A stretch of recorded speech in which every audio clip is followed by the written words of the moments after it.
from Canto 2, chapter 7, text 9.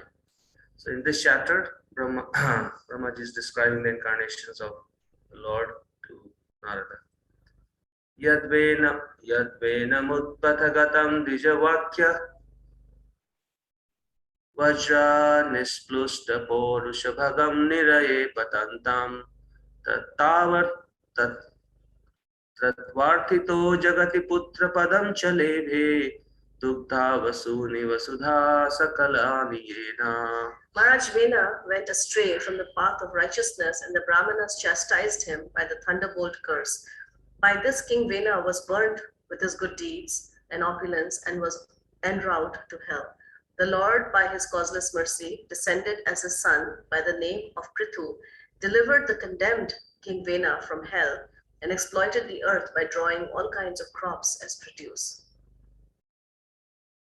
So I think Prabhupada makes a point here that how the Brahmanas, they were the leaders of society, not just spiritually, but also in a sense administratively, because they had the power to even remove a king if the king was not following the guidance of the scriptures, or he was not in the acting for the benefit of the population. This is a of course, that process, that system got corrupt, right? The system got corrupt because the Brahmanas got corrupted, but the true Brahmanas, they had great power even over the king.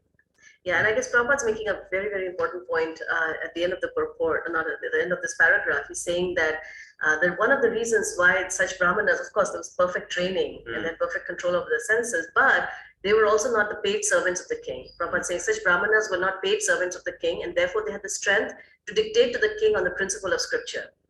So when one is not, as a Brahmana, when one is not taking any remuneration from the king. In fact, I think Chanakya, he wouldn't even live within the kingdom, just so that he was not dependent on the kingdom. Because when you're dependent on someone, then your ability to speak the truth is actually compromised. And I was just thinking that this principle of, the principle here is that anybody who is in any position of authority or power or leadership, right here, the king is the leader. They should always take guidance from Brahmanas or Vaishnavas. And that can apply to a kingdom, that can apply to any organization, that can apply to even our household life, because our house is also like our own mini kingdom. And when we are guided by the Brahmanas and the Vaishnavas, then we are always protected.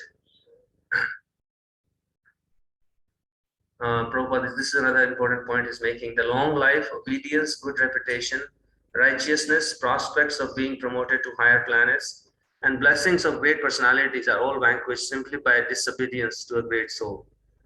One should strictly try to follow in the footsteps of great souls. Maharaj Vena became a king undoubtedly due to his past deeds of righteousness.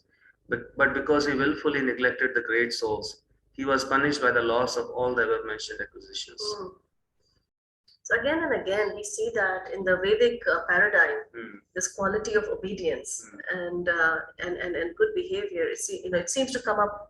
It's actually what defines, the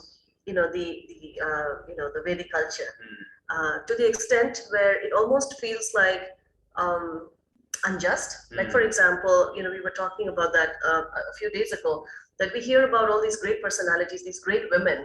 Gandhari and Mandodari and all these great women who actually lived a life of such chastity, and their husbands were definitely not qualified recipients of that level of obedience and chastity. But at the same time, we were discussing how those qualities themselves actually gave them so much spiritual strength. And so when we learn these qualities, and in the modern culture, it's actually the opposite. We constantly keep thinking, like a child will constantly think that, is my parent, exploiting me? Is my, that fear is very much present in the modern context. But in the ancient tradition, the quality itself was revered. And if the person was a worthy recipient, then of course it was a potent combination. But we also see that even if the recipient was not a worthy, even if the person to whom that person was submitting was not a worthy recipient, the quality itself was actually would provide so much strength. And that's why Mandodari and Gandhari and all these great personalities, they're considered to be one of the greatest women. because there was an austerity involved there. Am I right? Yeah, no, that is a very good point. That it's a tapa, right? Yeah.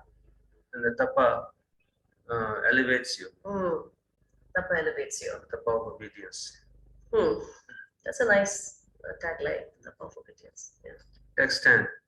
Nabhera savarishvas sudevi sunur yove chachara samadrik jada yoga charyam yat paramhansyam rishaya padamamananti swastha prashanta karana parimukta sangaha.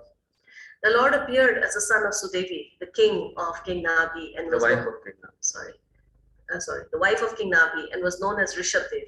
He performed materialistic yoga to equibalance the mind. This stage is also accepted as the highest perfectional situation of liberation, wherein one is situated in oneself and is completely satisfied. I think we should read this. It's an interesting purport about, Rishabdev and his Jada yoga. Jada yoga. Out of the many types of mystic performances for self-realization, the process of Jada Yoga is also one accepted by authorities. This Jada Yoga involves practicing becoming like a dumb stone and not being affected by material reactions. Just as a stone is indifferent to all kinds of attacks and re-attacks of external situation, similarly, one practices Jada Yoga by tolerating voluntary infliction of pain upon the material body. Such yogis, out of many self-infliction methods, practice plucking out the hairs on their heads without shaving and without any instrumental help. But the real purpose of such Jada Yoga practice is to get free from all material affection and to be completely situated in the self. At the last stage of his life, Emperor Rishabdev wandered like a dumb madman, unaffected by all kinds of bodily mistreatment. Seeing him like a madman, wandering naked with long hair and long beard, less intelligent children and men in the street used to spit on him and urinate on his body. He used to lie in his own stool and never move. But the stool of his body was fragrant like the smell of fragrant flowers, and a saintly person would recognize him as a Paramhansa, one in the highest stage of human perfection. So anyways, Prabhupada goes on. And as I was reading this, I was just thinking that in the same way, we don't have to practice, of course, Jada Yoga. That is not recommended. At the same time, in the course of trying to practice bhakti, and specifically in the course of trying to share bhakti, one will find that one will have to tolerate great wounds. And if a person can tolerate those wounds within the heart, with a grateful heart, then one will actually make substantial progress on the path of bhakti. Right? It's non-different. In fact, that kind of austerity is actually very pleasing to Krishna. And Krishna says that in the Bhagavad Gita that there's no one more dear to me. Why is that? If you sit down for a moment and think of all the services that a person can do, the act of actually reaching out and helping people connect with Krishna, why is Krishna considering that to be the highest? Of course, there's so many reasons, but one reason is definitely because it's a difficult task. It means that one has to withstand wounds in the heart.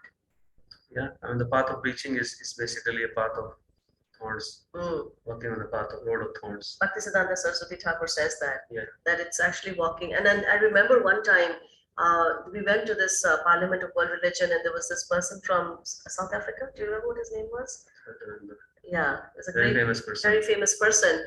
And he said, he gave he gave a talk, and in his talk he said that one of the reasons why I have dedicated my life to the mission that he had dedicated himself to, which was to fight basically discrimination in South Africa. He said is because when I go and enter and come to the pearly gates, the guard is going to ask me, show me your wounds. And if I say to him that I have none, he's going to tell me that there was nothing that that you could actually fight for. You found nothing while living on the earth planet to fight for. So this is what it means. In one sense, we are like soldiers.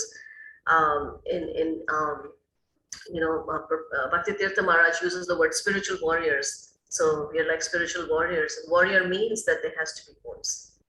Yeah, and I see that like Maharaj Rishabdev, that was in those times. But even in the time of Prabhupada, we had so many of his disciples. They actually came from very wealthy families. Like for example, Giriraj Maharaj, and many of his disciples, they actually came from.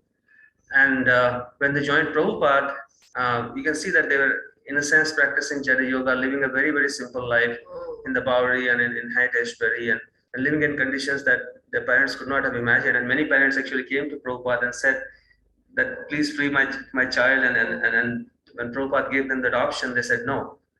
We are, so they completely subdued their senses, and by their example, they showed that they are like modern day Rishabdes, living in those extreme conditions, like Mukund Maharaj and all of them. When they went to London, they they were living in cardboard boxes in markets. I mean, such a and eating leftover vegetables. Leftover vegetables, and who can imagine living like that? But that was a great form of yoga, because it was taking on these voluntary austerities to conquer the senses and to please the spiritual master. So um, the path of Lord Chaitanya that he has given us is the best of all yoga systems, because it is it is engaging in Sankirtan, chanting Krishna's names and spreading his holy names everywhere, and regardless of the austerities that one has to go through that. Regardless of the austerity and regardless of the result. Satre mamas bhagavan hayasira satho sakshat sayagya purushastapaniya varna chandomayo makhamayo akhila devatatma vacho babhuvurushati swasatoshanasta nastah. The Lord appeared as a Hayagriva incarnation in a sacrifice performed by me, Brahma. He's a personified sacrifice. He's a personified sacrifice, and the hue of his body is golden. He's a personified Vedas as well, and the super soul of all demigods. When he breathed, all the sweet sounds of the Vedic hymns came out of his nostrils. When we breathe, that sound is not so pleasant, right? When Krishna breathes, all the sweet sounds of the Vedic hymns come out of his nostrils. So I guess when we connect with the Vedas, when we connect with this text, we are actually connecting with the breath that is coming out from the nose of the Lord. So there's such an intimate connection between these words that are given in these scriptures and Krishna himself. Is constant, just like we are constantly connected with our breath, right? So the Vedas and the scriptures, they are constantly connected with Krishna and his pure devotees. There's not a moment when it is disconnected. Such a beautiful point. So I really like this, that therefore one who is directly a devotee of the Lord is a person who has automatically both served the purpose of sacrifice and pleased the demigods. So, just by becoming a devotee, actually one actually serves all purposes. And in the Bhagavad Gita, Krishna also says that one who knows him, actually knows the Vedas. Right? So Matsyo yuganta samaye manunopalabdha Shonimayo nikhila jiva nikaya ketaha Vishramsitanurubhaye salile mukhan me Adaya tatra vijahara veda margan. At the end of the millennium, the would-be Vaivasvata Manut of the name Satyavrata would see that the Lord in the fish incarnation is the shelter of all kinds of living entities, up to those in the earthly planets. Because of my fear of the vast water at the end of the millennium, the Vedas came out of my Brahma's mouth, and the Lord enjoys those vast waters and protects the Vedas.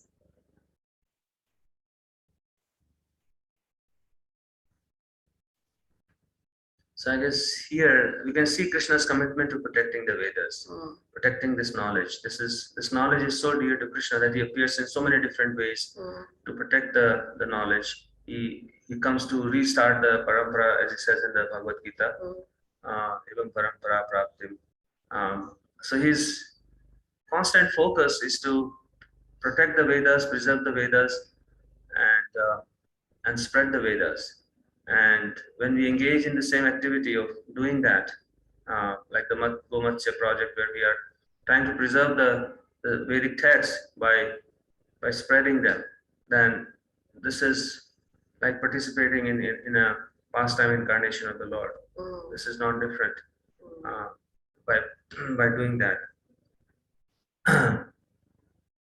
Was also, thank you. I really appreciate that point, and it's very encouraging, because that's what Prabhupada really wants us to do. That's what the acharyas, they have worked so tirelessly to preserve this and to propagate this. I was also really struck by this point of because of my fear of the vast water, that someone as great as Lord Brahma he is also afraid Mm. of these waters, of devastation. Mm. So, one can never say that, as long as we are conditioned, the quality of the feeling of fear is something that is so prevalent in this world. And Prabhupada says even the little bird is afraid in this material world. As she's eating her grains, she's looking hither, thither, hope no one's coming to attack me.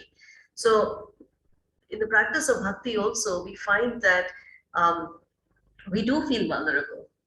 Anytime we try to love, we try to serve, we try to put ourselves out there, we are making ourselves vulnerable. But as there's so much discussion these days about how it is, bhakti is glorious not because of the absence of fear, but because we are able to stand and serve despite that fear, despite feeling vulnerable, right? And so to the extent we do that, to that extent we become very dear to Krishna. So Krishna recognizes. Like when, for example, when Prabhupada, sometimes we have a tendency to paint a great personality in just like one single color. That yes, he's Abhaychara, completely fearless, which he is. But why is he fearless? He's fearless because he has taken shelter of the lotus feet of Krishna. But at the same time, he himself says that when he was in New York, many times he would just go to the ship dock just to see when's the next ship going back. So it wasn't easy for him. It wasn't easy. I mean, and Prabhupada endured so much in just trying to establish this. And of course, he was fearless because he knew and believed in Krishna's protection. But he did suffer those 2 heart attacks. Yeah, he did. It's interesting connection here. Because of the fear, the Vedas came out from my mouth. That's what Brahma is saying. I was just trying to see what is the connection here. Brahma is feeling fearful, and therefore the Vedas came out. What is the connection? Why is he saying because of my fear the Vedas came out? This is what is because of my fear of the vast water at the end of the millennium, the Vedas came out of. That's true. He's not saying that I was feeling fearful and then the Vedas came out. He's saying because of my fear. That's so interesting. Because of my fear of the vast water at the end of the millennium, the Vedas came out of. What do you guys think? What is the reason here he's saying that? Maybe when we are fearful, then we pray and so many things we do. Maybe he was so fearful that like the prayer in the form of Vedas came out from his mouth. I don't know. Yeah. Yeah, that's a good explanation. Anybody else? What do you think is the logic here?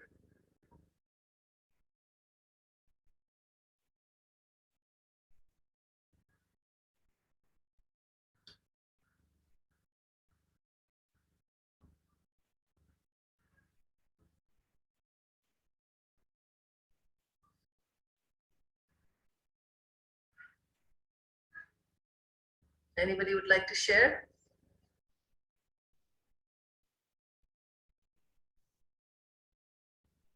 And that seems like the obvious. Yeah, I think Brahma was fearful, and then it took deep shelter of the Lord at that time. It's not like automatic it happened. There was a gap. So when Brahma became fearful, we read that earlier on that he took shelter of he surrendered fully. He fully surrendered to the Lord, and he engaged in this Tapa. And after that, the Vedas actually came out of his mouth as a reward. So the Vedas coming out of his mouth was a reward given to him by Krishna. So similarly, our words, the Vedas means truth, right? So what we speak becomes true only when we take shelter of the Lord. Like Brahma says in one of the early chapters, whatever came out of my mouth was truth because I took shelter of the Lord. So, or the potency, like Prabhupada often quotes that Krishna Sakti Bina Nahita He Pravartana, that a person can only spread this knowledge when they are empowered by the Supreme Lord. So this is a story of Brahma's empowerment, actually, how he became empowered, and therefore the Vedas came out of his mouth. I find it so amazing that so many of these stories actually begins with fear. Whether it's Arjuna, whether it is Even like in the case of Srimad Bhagavatam, Maharaj Parikshit's moment of, thirst, like there is always this something that propels a person, and it's always this sort of like like a down point. Yeah, like a down point, right? That's just like, okay. And we often think of fear as such a weakness, and like we don't like to think that we can be fearful, but actually fear is such a strong propeller. Even in the Srimad Bhagavatam 10th canto, we hear about how Devaki gets purified because of her fear of Kamsa. And then after that, Balaram appears, and then after that, Krishna appears. Prabhupada says that those six, basically that fear destroys the six enemies of the mind. So it's a very good point. It's a very good point. How fear is a good companion of a spiritual person when used properly. I mean, I can attest to the power of fear. I find that the moments where I've experienced the greatest fear are also the moments where I've experienced the deepest Krishna consciousness. I mean, that's probably true universally. Nothing great, but I'm just saying that I've seen it. Yeah, it works. Just another point just came to mind when you're saying that. Okay. Sorry. No. Yeah, sorry. So I have a question. So if you are saying something, then that is fine. After that, I can ask a question. Yeah. Now I was just saying that the vast water of devastation. Actually, sometimes when we read this, we think, oh, the water of devastation is going to happen at the end of. I'm okay now. But actually, this water of devastation is still there. It's happening. This material world is actually nothing but it's like a bubble in this vast water of devastation. And we don't see it because of this illusory covering. We think I'm okay, but it's good to be able to see this vast water. The whole world is under devastation right now. What is going on is a vast water of devastation. Totally. And I guess our misfortune is that we don't become fearful. Our misfortune. That's actually what Prabhupada said. It's that the greatest disease in is that you're not afraid enough of Maya. But I'm sorry, Prabhu, we'll just come to you. But this is another thing that really caught my attention. And the Lord enjoys those vast waters. Why would Krishna enjoy those vast waters of which Brahma is afraid? Right? That's another good point. Why? Okay, Prabhu, go ahead. No, I was thinking like when we read, I think, couple of previous verses, like what does it mean by Krishna saving Vedas at the end of millennium? Like by Matsya Avatar, what does it mean actually? Brahma can just speak again, right? Then what does it mean by saving in a big boat with the scriptures and all? What does it mean?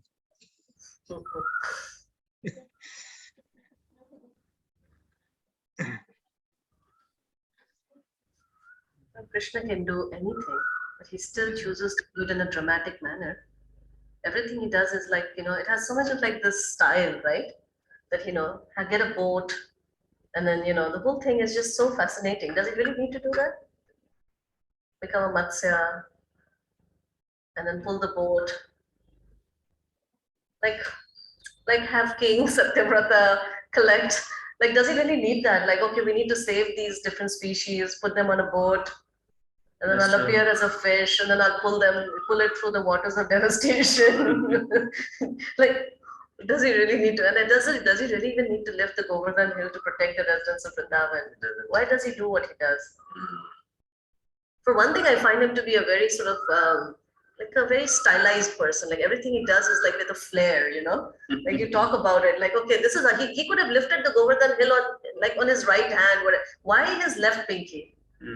Like it really doesn't it show something about a person? It does. Like, okay, I'm going to tell you, okay, this is who I am. Like, I can do things in such unimaginable ways, inconceivable ways. If Krishna had an Instagram account, then every post that he makes would be like totally mind-blowing. Yeah. Very different from every other previous post. Yeah. So why does he have to save? You're right. Why does he have to save? Why? I mean, think about it. Like, this is actually such a good meditation. Why is Krishna, he could have spoken the Bhagavad Gita anywhere. Like, everything he does, he creates this whole drama around it. Like, okay, Bhagavad Gita, Mahabharata, the big Mahabharata war about to begin, and right before the battle the conch shells are blown, and then it's like, pause. How dramatic is that? He's a master of drama, actually. Yeah, that's true. I guess all the genres that people look for in a movie, Yeah, they actually Krishna acts all of them. he does, you know. But I don't know if you have any further reflection or comment or thoughts. This is just what occurred to us that it's, No, no, you it know, made perfect sense to me. Yeah, it was so nice actually. Whatever Krishna actually catching our attention by all his different activities, so that we have something to meditate on and all. That is what, right? yeah, Yeah. yeah. So inhuman activities, like you said, so many examples that you said, right? So yeah, that is what actually we can think of. Yeah, that was helpful though. And also it's time, place, and situation, time, place, and context. Krishna's every pastime of Krishna is done in such a way, perfect time, place, and context is taken into account. So yes, the Vedas could have been saved in this way or that way, but appearing in a fish incarnation, appearing in a Hayagriva incarnation, again both of them are meant for protecting the Vedas, but Actually, they're in different ways. but actually, if you keep tracing this back, like Mm. you keep tracing this whole idea back, so okay, why does he have to do these activities? But then he doesn't even have to, doesn't, you know, we are part of him. Mm. And he expanded, the one became many, Mm. right? To engage in loving pastimes, to experience love, right? So he doesn't have to, that one doesn't have to become many, right? So the very fact that first, you know, he expands into all these unlimited forms, and then we are like these tiny, you know, tiny separated parts of him. And then all of this is happening, why?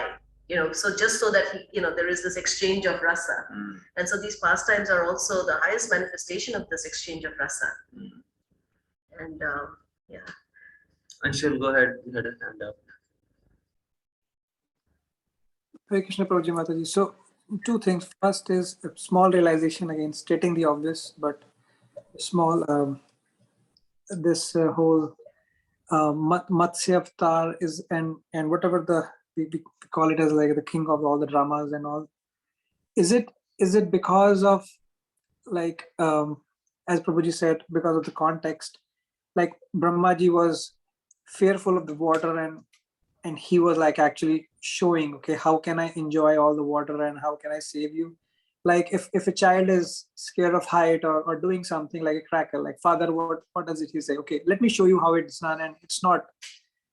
I can save you. Like in any of the context, like all those Vrindavan Vasis, everyone was scared of Indra, and then he said, okay, let me show you like who I am in that particular moment and the context, to show like how a father shows to his child, okay, let me show you how it's done, and let me show you how your father is, how secure you are by showing me my strength to my kid. Such a nice point. Good point. And Really? Sorry. Go ahead. No, I have another question. Mataji said one statement that fear can kill all 6 enemies or 6 enemies mind. If we can elaborate, yeah, that'd be really great. Like the 6 enemies of the mind are Kama, Krodha, Moha, Mada, Matsarya, and one more thing. So Kama is lust, anger, illusion, envy, Madness. madness of material opulence. So those are 6 enemies of the mind. And when one is fearful, then all those things actually disappear. We can analyze in our own life. When we are fearful of something, then the mind becomes free from lust, the mind becomes free from envy, mind becomes free from madness. Oh, I have so much. Mind becomes free from illusion of us being something we are not. So all those things disappear very quickly. It's kind of like, okay, you know, you want to enjoy something. Imagine like a deadly snake, you know, like ready to strike you, like right there. Like, can you really enjoy pani puri at that time? Can you like imagine like the best of the best? Like if you're given and there's a snake right there. Okay. You will take your pani puri and give it to the snake. Please eat the pani puris, leave me alone. Leave me alone, right? So fear is so powerful. At that time, nothing else will matter. So, you know, this quality of fear really separates. And we saw that, right? During the COVID situation, the last 2 years, we saw how people, it was like a filter. It really helped people like see what is essential and what is non-essential. People really, really changed their lives, reprioritize their lives, thinking that, yeah, this is not important anymore. So, you know, I feel that as living entities, we are really pushed around by this fear. And of course, we can also be pushed in a spiritual direction if that fear can sort of redirect us, and then we can see that there's no place else for shelter. And I guess the other point that came to my mind was how Brahma was fearful of the water, the same water Krishna was enjoying. So what does it mean? I guess it also means that um, the fear is actually an illusion also. Mm. And Krishna is basically saying that you can also come and enjoy in this vast waters. They are not actually fearful. If you have the spiritual consciousness, then nothing is fearful in this world. So going from this fear, the world of fear to a world of total enjoyment is achieved through the Vedas. But it's only achieved when we hold on, just like Prabhupada gives an example that when a child holds on to the father's hands and the dog comes, the child is not afraid because the father is there. Because otherwise, there's no way. Even Markandeya Rishi, he wanted to experience what is Krishna's illusory energy, and then he gets thrown in this waters of devastation, and he's like tossed around, and he's so afraid. And then he sees Krishna lying on this banyan leaf, sucking his toe, just enjoying. You're like, okay, this is like for him, it's like, okay, I'm happy here. I'm in my bathtub actually. I'm in my bathtub. And the tiny jiva is like getting tossed around. This is our situation. We are actually being tossed around. Krishna is never tossed around by the material energy. And this is the one mistake that the impersonalists and the Mayavadis make all the time, that they equate Krishna with the common jiva. And I guess I was just thinking that the Vedas are actually Krishna's finger. He's extending his finger, come and hold my finger, and then you won't be fearful anymore. So nice. So nice. Wow. So do we have time or? Yeah. Shiro dadhava maradhanavayuthapana unmatnatam amritalabdhaya adideva prishtena kachhapa vapurvidadhara gotram Nitrakshanodraparivartakashana kundu. The primeval Lord that assumed the tortoise incarnation in order to serve as a resting place for the Mandara mountain, which was acting as a churning rod. The demigods and demons were churning the ocean of milk with the Mandara mountain in order to extract nectar. The mountain moved back and forth, scratching the back of Lord Tortoise, who, while partially sleeping, was experiencing an itching sensation. I told you, everything is with flair. Who uses the Mandara mountain to relieve an itching sensation? I know, we buy a small stone to relieve our itching sensation. Yeah, Prabhupada actually talks about that, right? That everything that we experience. Prabhupada says that we are actually like little sample. He gives such a wonderful example. He says, just like a bag of rice, and you take out a little bit of rice, a few grains of rice from the big bag, and then just by looking at that rice, you can understand the nature of the big bag. So he says that the same way, just by looking at the nature of a tiny jiva, one can, understanding the psychology of a tiny jiva, one can understand the psychology of God. So we like it, right? When we have an itch in our back, it gives us so much pleasure when that itch is, scratched, when you scratch someone's back. Versus if there was no itch, and there was no need to scratch, then life is much more pleasurable when there is an itch and then you scratch it. Yeah. So, and so for Krishna, he's lying down as a tortoise in a tortoise incarnation, and this big mountain is on his back, and this churning is basically scratching the back of, Lord Mr. Makes a very important point like this. Srimad Bhagavatam gives much information which may not tally with our present experience. But as far as Indian sages are concerned, knowledge is received from the Vedic literatures, and the authorities accept without any hesitation that we should look through the pages of authentic books of knowledge, Sastra Chakshutvat. So we cannot deny the existence of the ocean of milk as stated in the Srimad Bhagavatam, unless and until we have experimentally seen all the planets hovering in space. Since such an experiment is not possible, naturally we have to accept the statement of Srimad Bhagavatam as it is, because it is so accepted by spiritual leaders like Sridhar Swami, Jiva Goswami, Vishwanath Chakravarti Thakur, and others. The Vedic process is to follow in the footsteps of great authorities, and that is the only process for knowing that which is beyond our imagination. Very important point. This is, I guess, because when we are reading Bhagavatam, we'll hear so many fantastic things, and our material mind will say, "Oh, how is this possible? How is that possible?" Jiva Goswami says it so beautifully. He says that unless and until we accept the inconceivable nature of God, we cannot understand God. So, these are things that are not within our realm of experimental knowledge. We cannot verify these things. And I guess when we're reading Bhagavatam, I guess the mindset can be that this is the first time I'm actually learning anything. Whatever I have learned in the past, that is not really learning, right? This is just the play of the three modes of nature. But this is real learning because it is coming from the real learned people, as Prabhupada is saying, Jiva Goswami, all these acharyas. That is the only true source of learning. Everything else is just a play of Maya. When you were speaking, it just suddenly occurred to me that when something seems so simplistic, at one level, these are stories we would tell our children. The churning of the milk ocean, and he appeared as a tortoise incarnation, and little children listen to these stories, and then you go to we become a PhD expert, or you become a doctor, this, that, whatever, and then we go back and listen to these stories, and it's like, oh my God, these are like stories we read in Amar Chitra Katha. It's like, why am I reading this again? And yet we see that the greatest intellectuals, the greatest scholars, the greatest devotees, the greatest yogis, they are reading these. And they are relishing it. So that means that there is something there that is not preschool stuff. That's a very good point. It is actually postdoc. It is postdoc, yeah. We'll stop here and we'll hear from you guys your reflections on all the verses that we have read so far.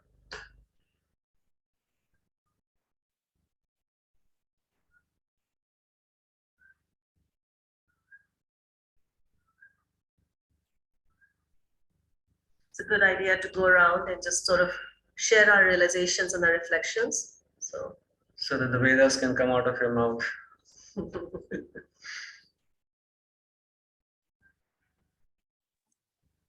Can I say something? Yes, please go ahead, Alka. So it's very interesting that how fear, I've never heard of this concept that fear drove Brahmaji to, take out the Vedas. We always hear great things happening in the name of love, and fear being a motivator is really something to reflect on. So I'm finding that fascinating. Very nice, thank you. Yeah, it is. It drives us in so many ways. I think fear is actually the only driving factor in this material world. Fear and envy. Those are the only true driving factors. And of course, love is there, but that true love that we have is kind of hidden. So when true love is there, then the fear and envy go away. Yeah, then love takes over. Yeah. Then love becomes the primary driving factor. So could you just elaborate? I mean, I just missed that little bit, or maybe I'm coming after some time. Why was Brahmaji so fearful of the vast waters? I mean, he's also Lord Brahma. Why would he be fearful? Because Lord Brahma is the vast water of devastation is beyond Brahmaji's conception. That amount of water, that is a Karana ocean that he's seeing. And even Brahmaji is like a tiny insect in front of that vast water of devastation. Although he's very big in compared to us, he's very, very big. But even he is nothing compared to that vast water of devastation. So when he sees that, he just freaks out. He said, he's not even thinking of creation at that point. He's just thinking of his own survival. Okay, what am I going to do with this water? And then he thinks, okay, how am I going to create anything in this water? This is like if you take an engineer to a flood zone and then everything is flooded and say, okay, construct a beautiful city out of this area. And he said, what? I mean, how can I create anything like here? So that's Brahma's situation. But also because Brahma is a jiva, he's a living entity who is not not God, who does not have the power of a material energy. Yeah. So jiva means us. Jiva means living entities who are tiny sparks. And so Brahmaji is also one of them. Brahmaji is also one of them, yeah. So he's given these special powers by Krishna to do this secondary creation, but everything else is provided by Krishna. So Brahma is also fully dependent, just like us. And it is also said that somebody can become a Brahma if they practice perfect austerities and celibacy for 100 lifetimes. Somebody can become a Brahma actually. Thank you. Thank you, Anka. Anybody else?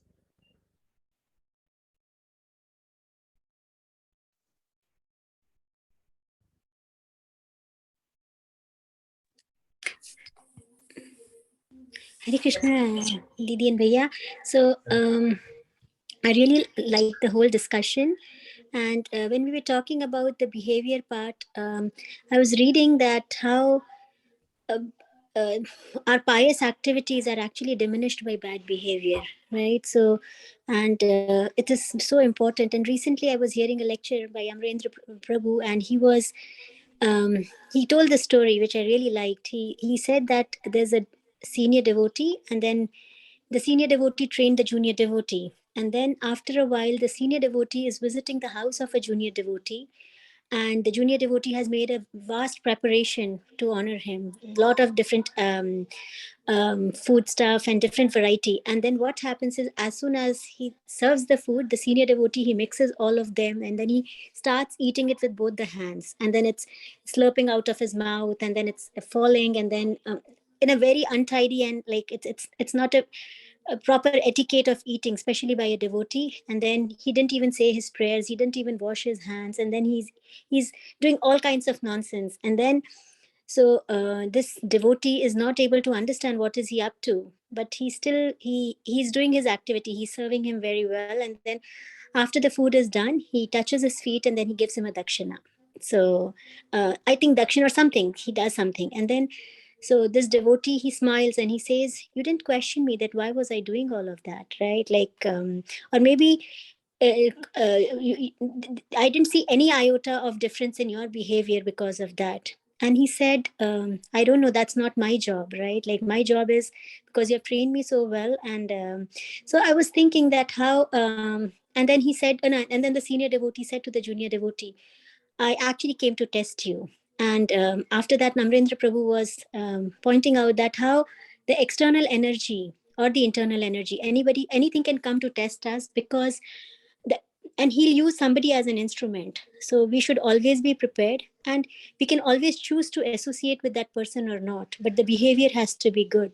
He mentioned that point, because sometimes we also use this point that the respect comes from heart and all of that, right? So he was mentioning this point that discrimination is important. It's not that in the name of this you can associate with anyone, but at the same time, how we behave, so it reflects our internal quality than the other person. So I just wanted to connect, and overall I really like the discussion. So Yes, thank you so much. It's I think yeah, in itself. Go ahead. Yeah, yesterday only I was reading the third canto chapter where the four Kumaras, they curse the Jai and Vijay, and the Supreme Lord appears and he pacifies the four Kumaras. And there in one verse, Prabhupada says in his purport, it was quite striking to me.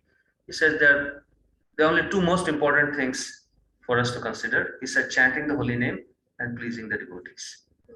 I'll find that purport and I'll share that. Really? That really struck me that Prabhupada is like making it so simple and actionable. Chanting the holy name most sincerely and pleasing the devotees. Wow. Hey Eric, it's so good to see you. Any thoughts from you, Raj? Any thoughts from you? Shringar, Sapna, Amrita.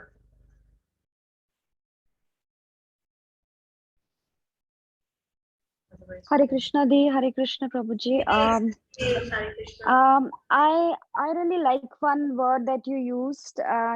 You said spiritual warriors. So I was thinking about it, and when we think about a warrior, who is a warrior who go out and he gets the wounds, he get hurt, but he tolerate and still he fights, right? So I was thinking that if we think as a spiritual warrior, what I feel is I think my capacity to tolerate increases. So I really like that word, spiritual warrior. Yeah.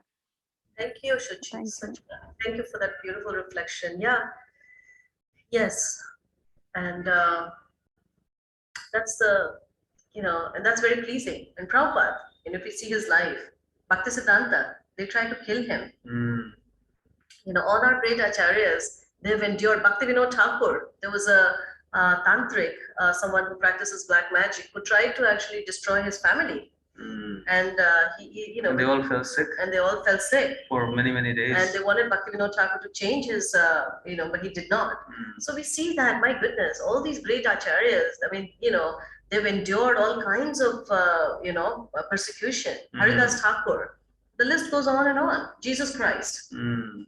you know, I mean, all these great personalities, they've endured so much. And that is the meaning of actually, that is actually the gift of serving Krishna. Mm. You know, we should actually desire that in the court, That's true. to get that neglect, to get that, you know, the reason why we go out, part of the reason why we go out and we try to approach people is not always because we want to have big numbers, but the real gift of that is when we get neglected. Mm. And that neglect is our real gain. I mean, I was just thinking that there are two children, and they come back from, they go out to play and they come back home. One child is happy and bouncy, and the other child has some wound, some blood coming out or whatever. Which child is going to get the attention from the mother? Right? Immediately the child who's bleeding, right? The mother says, okay, come and sit. Let me take care of you Right, first. right. So I guess in spiritual life also, it's not just about having a good life, but it's about having a life which is full of collecting those wounds for Krishna. Yeah. And I guess, of course, we should not go out and, you know, inflict ourselves with wounds. But Right. the thing is that if we do get wounded, we should see that at Krishna's mercy. Yeah. That's all. So I guess on that very happy note, you know, we'll pause here. And we had a wonderful, wonderful evening yesterday with Madhav Prabhu when he was here, and it was such a beautiful kirtan night. Just really, really, just like, yeah, just very, very beautiful. So we're thinking about all of you and we prayed for all of you. So thank you so much, and I guess we'll see you soon. We're also starting